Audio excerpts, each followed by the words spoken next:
This is Reaganism, a podcast dedicated to exploring where the Reagan movement lives today. I'm Roger Zakheim, your host, director of the Ronald Reagan Institute in Washington, D.C. On this episode of Reaganism, Roger sits down with Gavin Wilde, who serves as a senior fellow in the Technology and International Affairs program at the Carnegie Endowment for International Peace. They discuss Russian interference in U.S. elections, continued Russian cyber espionage and attacks on American institutions of democracy, and the outlook of the 2024 election and its security. Gavin Wilde, welcome to the show. Thanks for having me. Well, you are a senior fellow in Technology and International Affairs program at the Carnegie Endowment for International Peace, where you bring expertise on Russia and cyber-related issues, to which, as we will discuss, Gavin, there is no shortage of. Now, of course, you came from the world of government before you entered the world of think tankery in Washington, D.C., having served in the White House National Security Council staff and the National Security Agency, the NSA. Tell me about your work in the NSA and how that brought you to the world of Russia and cyber intrusion issues. Well, what little I can say, as part of my work at the NSA, I had the opportunity, probably first and foremost that I can say is that examining the way Russia thinks about information warfare and cyber conflict and all of those things, most prominently kind of looking at their efforts to undermine and influence and interfere, whichever word you just decide to use, in the 2016, 2018, and 2020 elections over the course of my career. Those were kind of areas that I had the opportunity to try to make a difference from both an intelligence perspective in the IC, and then in 2018 and 2019 when I was at the National Security Council trying to kind of put together some policy around cybersecurity and around election security and countering foreign malign influence. So had some great experiences there. Can't speak enough about what an honor it was to spend that time in public service. Well, and we thank you for that service, and it was certainly a heady time, 2016 through 2020, in dealing with this issue set. Let's just kind of baseline this, Gavin. I mean, the bottom line is Russia, Vladimir Putin's Russia, is or is not seeking to, I'll use the verb, interfere with U.S. elections. That was certainly true in 2016. Does that continue to be true today? I think so. I think it's safe to say both that we should always operate on the assumption that he is, because that's going to make us safer than not. But I think also all of the incentives and the interests of Russia as it currently is, I think are inclined towards that kind of disruption. Now, you of course are a student of Russia. That was what your academic training was, Russian studies. So unpack interference. Kind of what is the optimal outcome for the Russian operatives here? What are they trying to do? I mean, we're a country of 330 plus million people. Democracy, its essence, is a messy thing. We have highly paid political strategists, consultants, and very smart people trying to get elected and trying to shape public opinion in the United States, and they have trouble doing that. I mean, to what extent, from an adversary like Russia, can they actually be successful in their objective? Is it simply just to gum everything up and divide America? For them, that's success, and therefore, the more division there is, the more they're succeeding? Well, I think what I would foot stomp in terms of Moscow and have, periodically throughout my career is that, particularly in the information environment, whether we're talking about, propaganda or cyber operations, Moscow does not perceive itself as transgressing some norm, but rather acting in rigid adherence to one. And by that, I mean that particularly the information environment is a contested one, where if you're not controlling it, it's being controlled for you. And I would say a lot of Russia's strategic culture going back, hundreds of years, thinks in terms of information and social engineering as kind of part and parcel. And so there's a lot of conspiratorialism and a kind of underlying assumption that narratives and kind of public sentiment can be shaped and molded, and that there's a science beneath it, that information behaves according to the laws of physics that are yet to be discovered but can ultimately be kind of harnessed. And so they've long approached the information environment in both kind of relative peacetime and wartime as one that states can have some kind of real legitimate sway over. And that's often served them poorly, as I would argue it has in Ukraine and elsewhere, in both overestimating how much states can actually do, and with any kind of reasonable expectation of impact, but also in us underestimating their victims' ability to adapt and evolve in that same vein. That's a good point. So, I mean, they think this is happening, that if they're not shaping the narrative, someone else is shaping the narrative. This happens, as you noted, in peacetime and in wartime. I want to get to wartime a little bit. Obviously, you and I spent some time together discussing Ukraine on an event in Capitol Hill not too long ago. But staying in the past, prior to Ukraine, prior to Russians' invasion and war of aggression against Ukraine in February of 2022, they were still engaging in this stuff.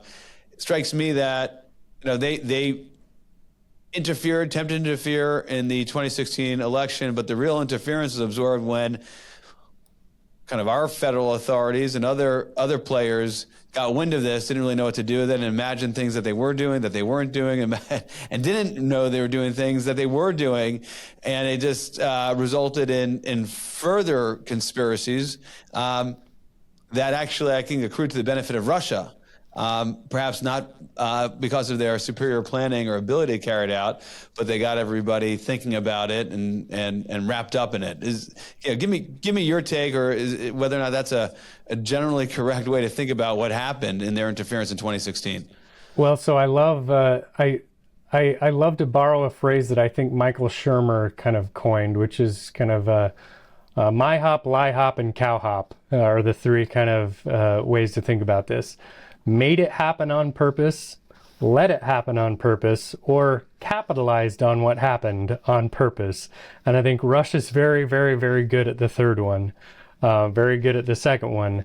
Making it happen on purpose, I think, sometimes risks lending Moscow a little bit too much credit for kind of dynamics that were already well in play, and certainly removes our own agency from the equation. And I think in terms of when we talk about Russian attempts at interfering in electoral processes or undermining democracy, which they certainly are seeking to do, we often fail to account for the domestic political conditions which make kind of fertile ground for those efforts that we have a little bit more control over, and that we have some capacity to kind of answer for or improve. And so I think drawing hard lines between those kind of three dynamics is very difficult. 2016 is one of the most extensively kind of documented between the Mueller report and the Senate and House reports and the intelligence community reports. And so I'll leave it to your listeners and viewers to kind of tease out where that line may be. But I think more broadly, I guess I would just foot stomp that, Russia's certainly nefarious, but we domestically have a role to play. Yeah, and then you were emphasizing that the other day when we were together talking on Ukraine. We'll get there in a minute, but beyond 2016, we get to 2020, you're in government and you're trying to improve how the United States becomes more resilient and doesn't allow itself to be victims of this interference, whether it's in domestic politics or something else. How do you think we're doing as a country on that front as we sit here in early 2024? We have two likely, the general election will likely be between President Joe Biden and President Donald Trump. What are your thoughts going in to what will be a hotly contested and divisive election as you think about what Russia may want to do? I think from a technical perspective, we've actually made a lot of good progress. I mean, you have a whole lot of kind of conversations within and across and between governments, both in the U.S. domestically as well as with partners and allies, and with the private sector in trying to make sure that the technical machinery of casting votes and tabulating votes is secure. And I had the good pleasure of working with Chris Krebs for a bit, and I think the work that he's done and that was carried on by Jen Easterly at CISA, and certainly by both White Houses. I'll give them both credit. I think they did a fantastic job of kind of making that technical and cybersecurity aspects of voting a real conversation in a space where folks can collaborate to make sure it's as secure and can be counted on as accurate and legitimate. On the kind of referring to those players inside the Department of Homeland Security that are given the responsibility for working cybersecurity, particularly with the private sector as well, and part of that is ensuring that our elections, the technical pieces you note, are not interfered with. Indeed, and I would say hats off as well. During my time, I think at the NSC under the Trump White House, had some great leadership there that made this a priority and helped us kind of steer Executive Order 13848 and some of those other kind of documents and national strategies to get a grip on some of these security measures. Did a great job, and some amazing and smart folks chipping away at that over the last several years. And so I think we certainly can't rest on our laurels, but I think there's room to turn around and say, wow, we've come a long way since 2016. Now, I know you focus on Russia.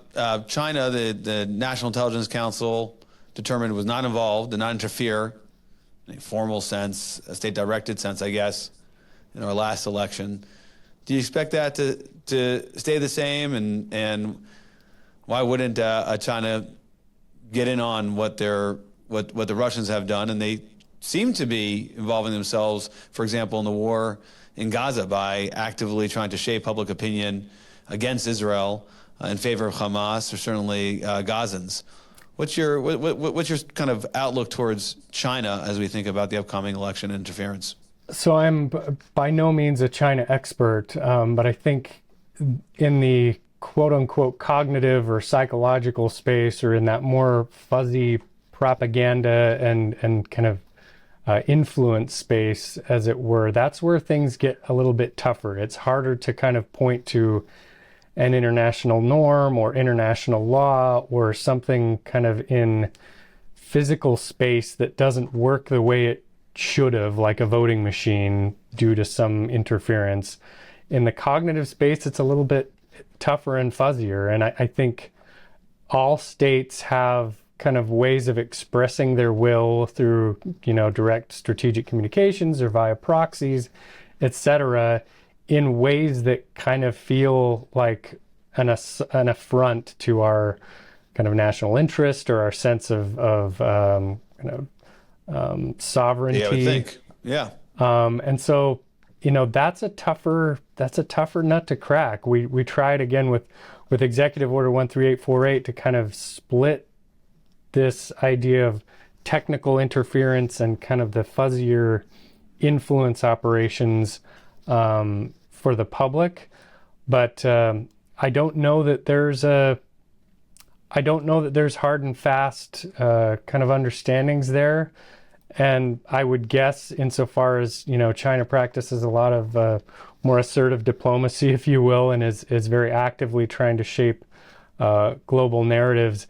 I don't know where that's going to fall down on elections, but that's not a very satisfying answer. Well, I mean, I don't know. It's an honest one, and I guess it's a we'll see.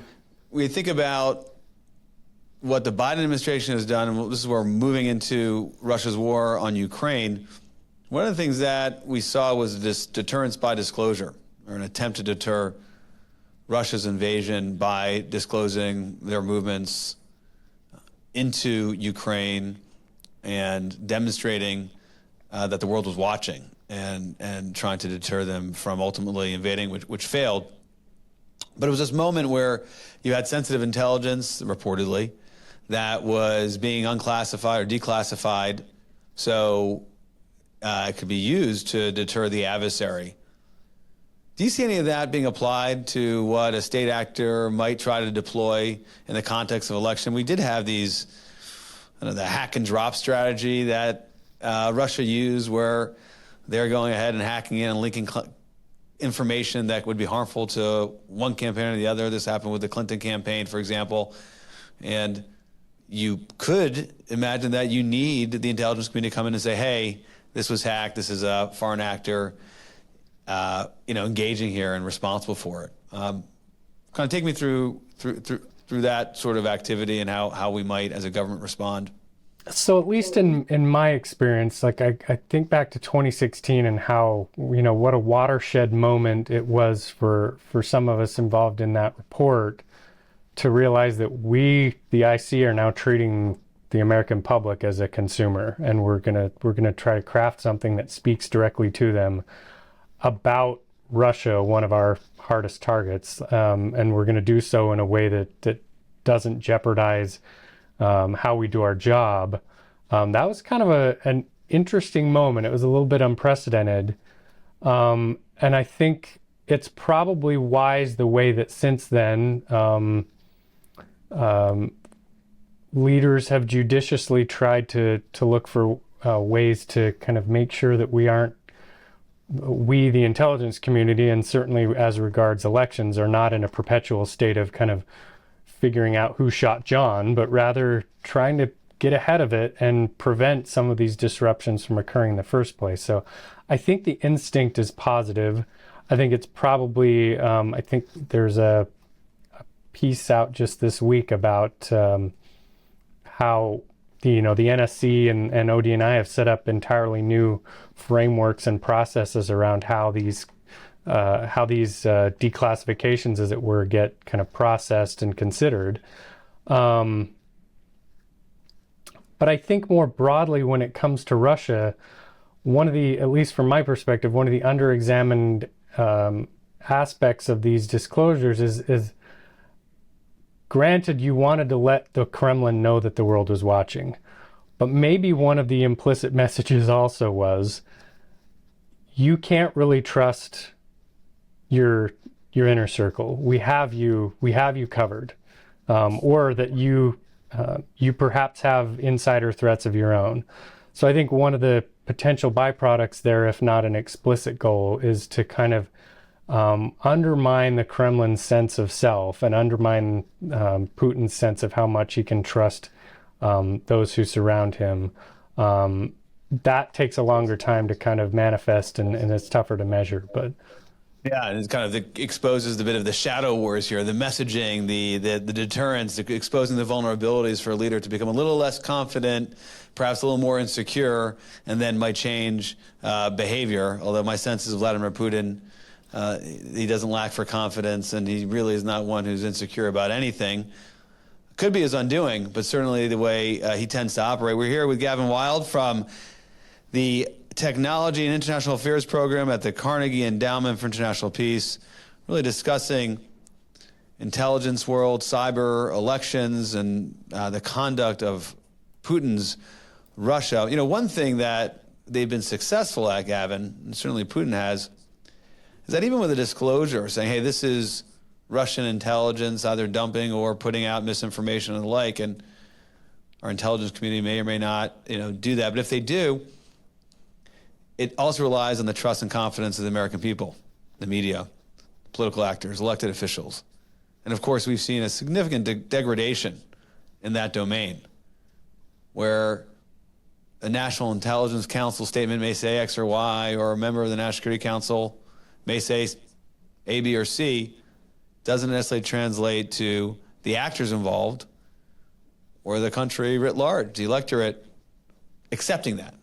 They just weave that into their conspiracy narrative that may be propounded that day by whatever social media channel he or she is following.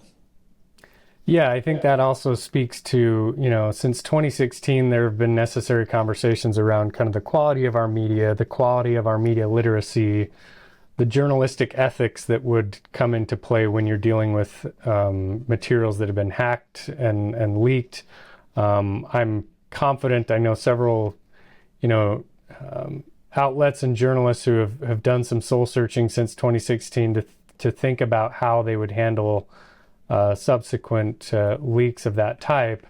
But I think you're absolutely right. I think one of the cautionary notes of the more frequent use of intelligence to get ahead of threats like this is that the very credibility of the IC is on the line. I think 2022 really helped Washington turn the page from kind of the yellow cake politicization of intelligence in the lead up to 2003 and the Iraq War, and kind of put a more credible face on how intelligence is used by policymakers. But again, it will only take one kind of catastrophic slip up or politicization, if you will, to kind of set the intelligence community and the good work and the good people that it has working for it back again. And so I think they need to be very cautious and very astute in understanding that, as much as particularly, every department and agency would like to pride itself on being apolitical and objective, which they certainly strive to be, that the public perception can become reality. And bad actors get bigger headlines, and there's certainly some of those in government, as we've seen, and so that's all contributed to it. But you seem to look at 2022. You just said, I think, turning the page. Just take a minute explaining why 2022 was good from this standpoint. Managed to kind of handle the misinformation, disinformation attempts by bad actors. I'm assuming that's what you're referring to. Yeah, and the lead up to Russia's kind of full scale incursion into Ukraine, I think it was good to both let the public know that what we were seeing, and it served us well with allies and partners as the administration kind of went around Europe, kind of ringing the alarm bells, saying, "Look, this is what we're seeing." And as it ultimately bore out, I think it validated that that was a useful exercise to kind of get some of the machinery going in trying to curry support for Ukraine and curry options to try and talk the Kremlin down off of this plan. So I think it validated itself well in the lead up to the war.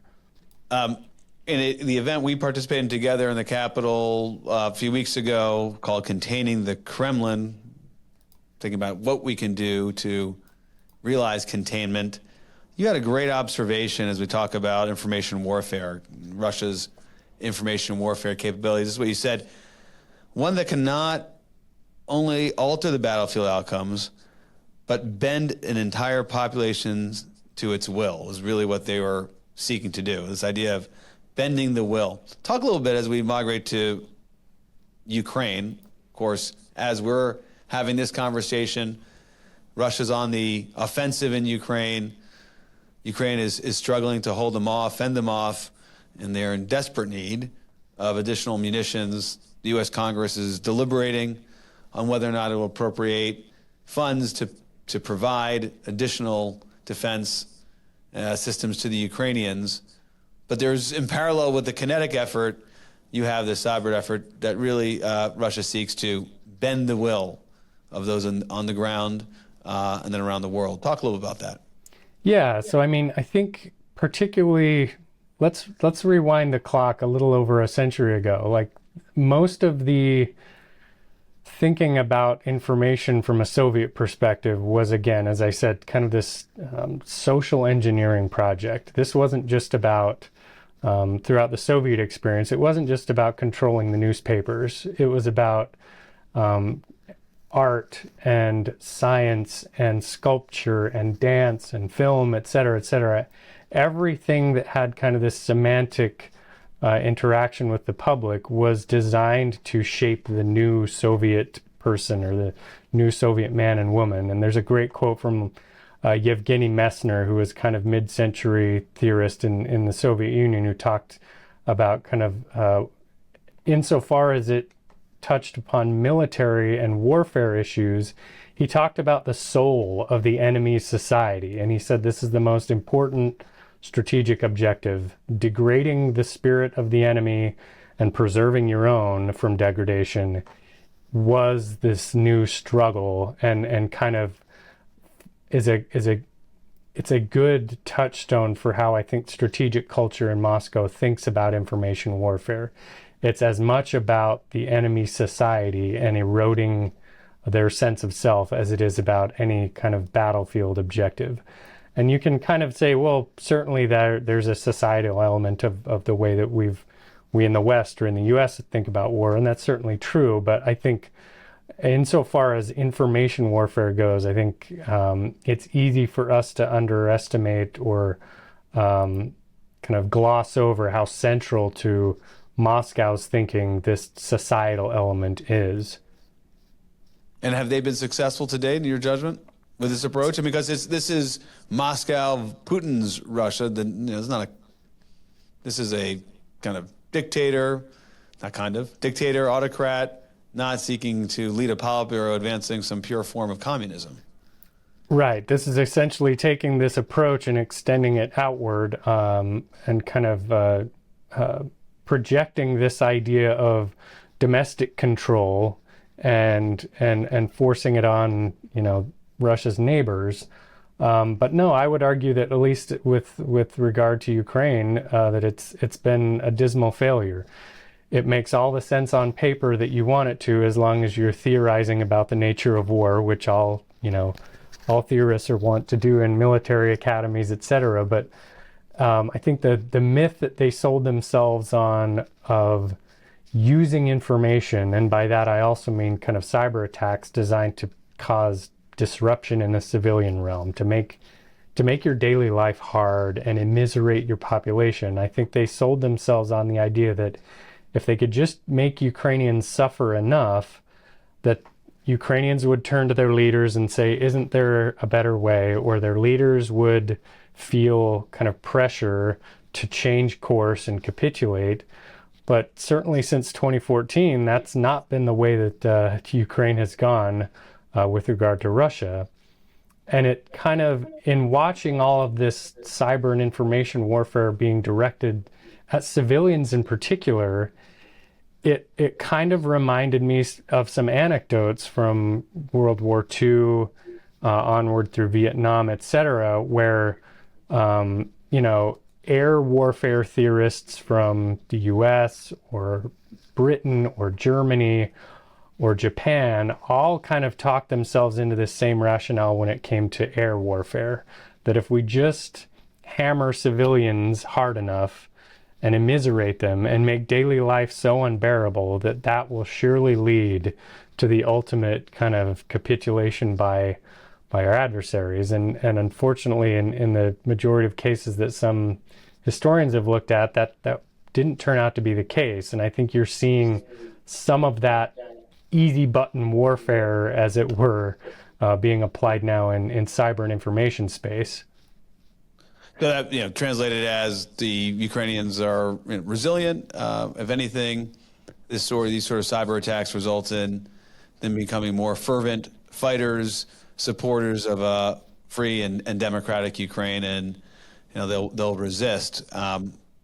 Certainly, that's being tested right now. There's something we saw that Microsoft put out a report, and I think it continues to play out since. This was back in 2022, that the integration between cyber attacks and actually kinetic attacks and the like, that's getting a little more tactical than the strategic information warfare that we're discussing. But do you see that as an area that Russia is getting better at and delivering perhaps operational success in its war against Ukraine? I think it's an area where they may be getting better, but I think it still remains to be seen, and Russia's probably a good test case for the question of whether there's kind of a ceiling beyond which cyber attacks can be effective alongside kind of combined arms warfare generally. Cyber operations can certainly be will certainly continue to be kind of central to targeting and intelligence and surveillance and reconnaissance on the battlefield. But cyber operations and attacks, insofar as they're designed to have any impact of their own, irrespective of the kinetic kind of bombings, et cetera, that might happen concurrent with them, I think it's very difficult. It's an extremely hard thing to do, to take cyber operations or cyber attacks and try to fold them into a broader maneuver. Bind arms is hard enough, but adding a cyber layer there in terms of the offensive side is quite difficult. In particular, because sometimes you don't have kind of a capability ready at the moment when all of your kinetic forces might be ready.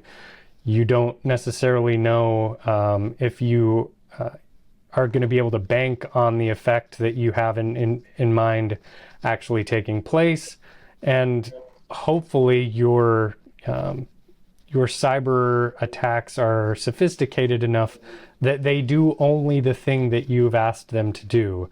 Those three things tend to work in tension with each other and tend to make adopting cyber attacks into a broader maneuver just extremely difficult. And so as folks kind of put it bluntly, like you can't cyber a road or cyber a bridge like you can bomb one. Which, again, as you laid out, has its own limitations in terms of having giving you strategic outcomes you seek. One of the things that's come out since February 2022 and prior, just before, with the Winter Olympics in China, is the no limits relationship between China and Russia. In the years since, we're just over 2 years since Russia invaded Ukraine, we've seen that Iran has become really essential to Russia's war effort in terms of the kind of one-way drones, attack drones, suicide drones.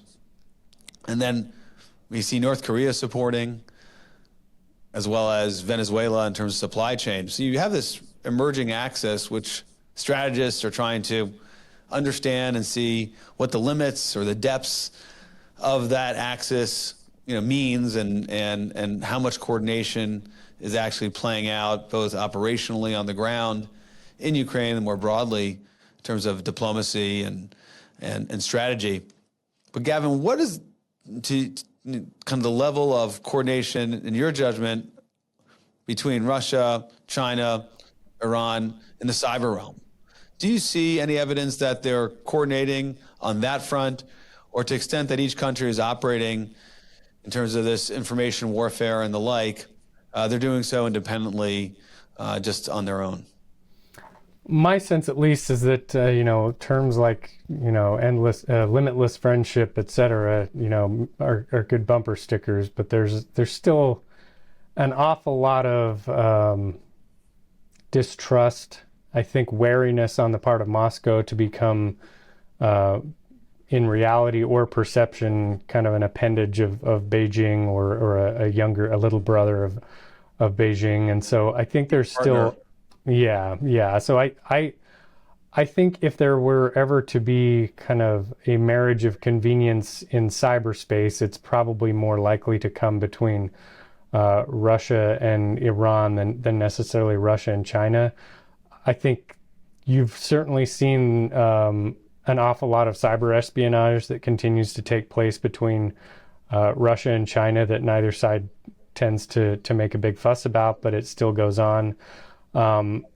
As much as that axis, so to speak, kind of maybe an alignment of interests, I think Ukraine is a good example across public-private boundaries, and NATO and Five Eye are other kind of counterexamples of which Russia could only hope to have those types of friends that they can trust not to spy on them, that they can trust not to come to their aid kind of implicitly and reflexively.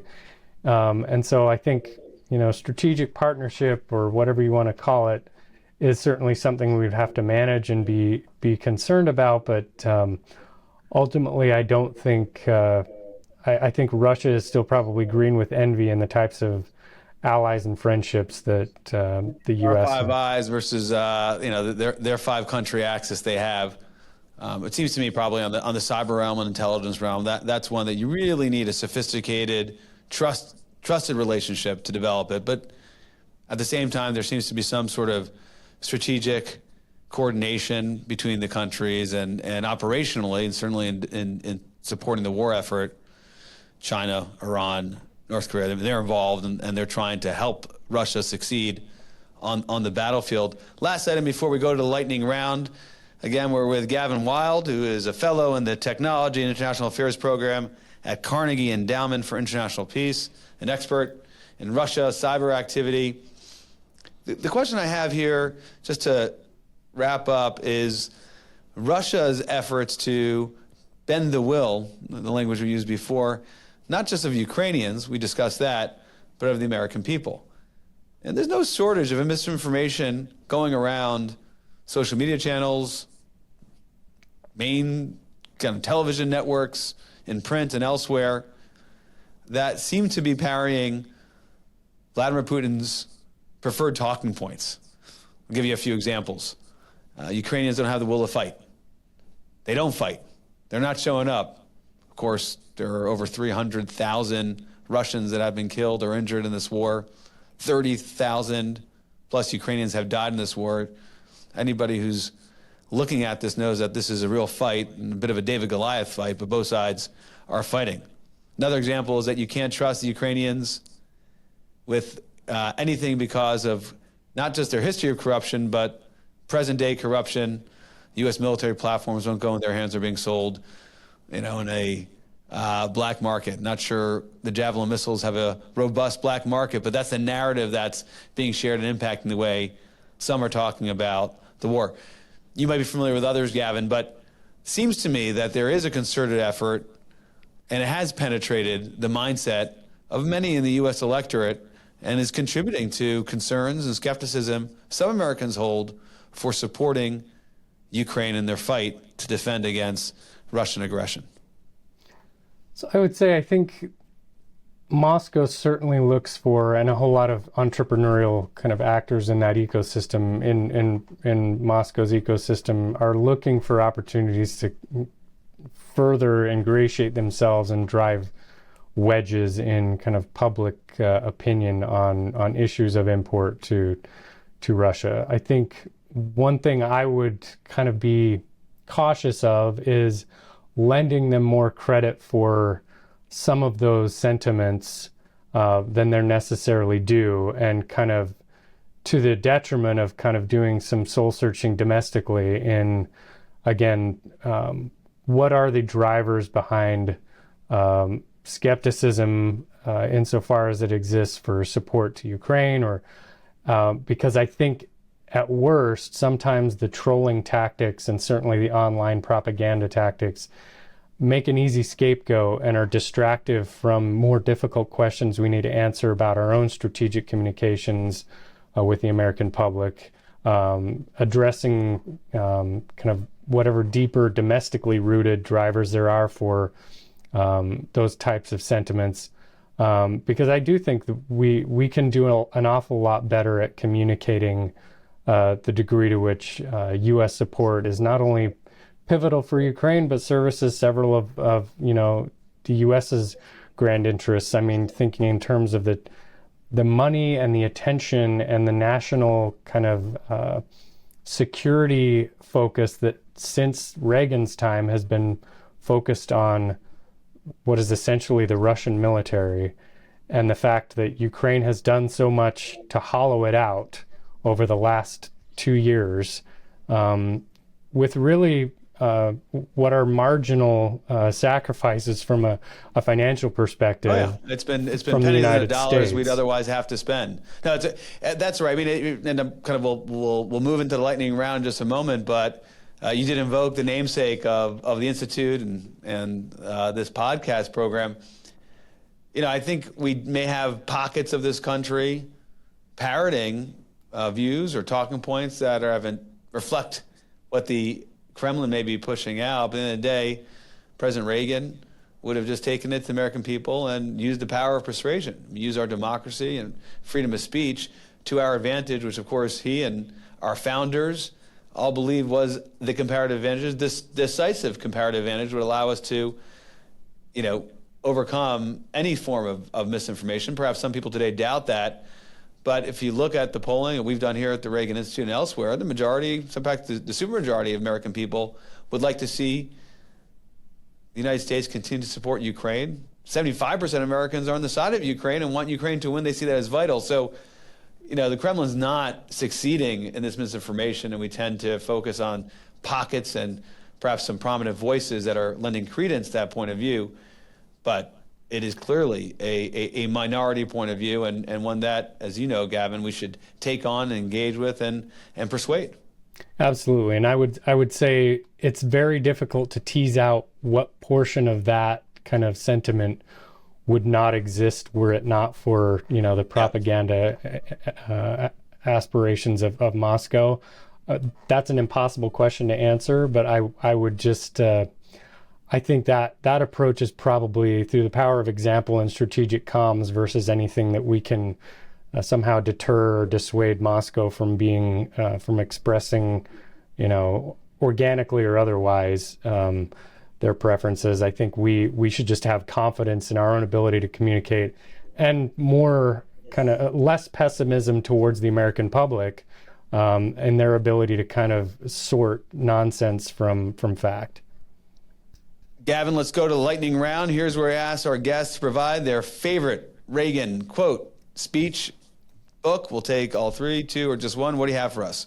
Well, I was going to respond with, welcome to the Cafe 80s, where it's always morning in America, even in the afternoon. But I found out Reagan didn't really say that. That was just his avatar on Back to the Future Part 2. Great movie. So, no, my favorite one, I think, apropos of this conversation is this one. A quote, could something like this really happen? Could someone break into our most sensitive computers? And this was something that President Reagan asked after watching war games at Camp David. And the response back from his Joint Chiefs was, actually, it's probably worse than that, sir. And so that sparked an awful lot of the thinking that continues on to this day in thinking about it led to the Computer Fraud and Abuse Act. It led to a lot of revamp of how we thought about computer security and cybersecurity from a military perspective, and now onward into kind of a broader societal aspect. So, right. Well, that's a first for Reaganism. The quote of Reagan's reaction to war games, and that was Matthew Broderick early on. I think I had that right. Very Gavin early Wilde, on. Thank you very much for being on the show. It's my pleasure. Thanks so much, Roger. We hope you enjoyed this episode of Reaganism. New episodes premiere weekly every Monday on YouTube and all podcast streaming platforms. If you like this episode, be sure to let us know and share with a friend.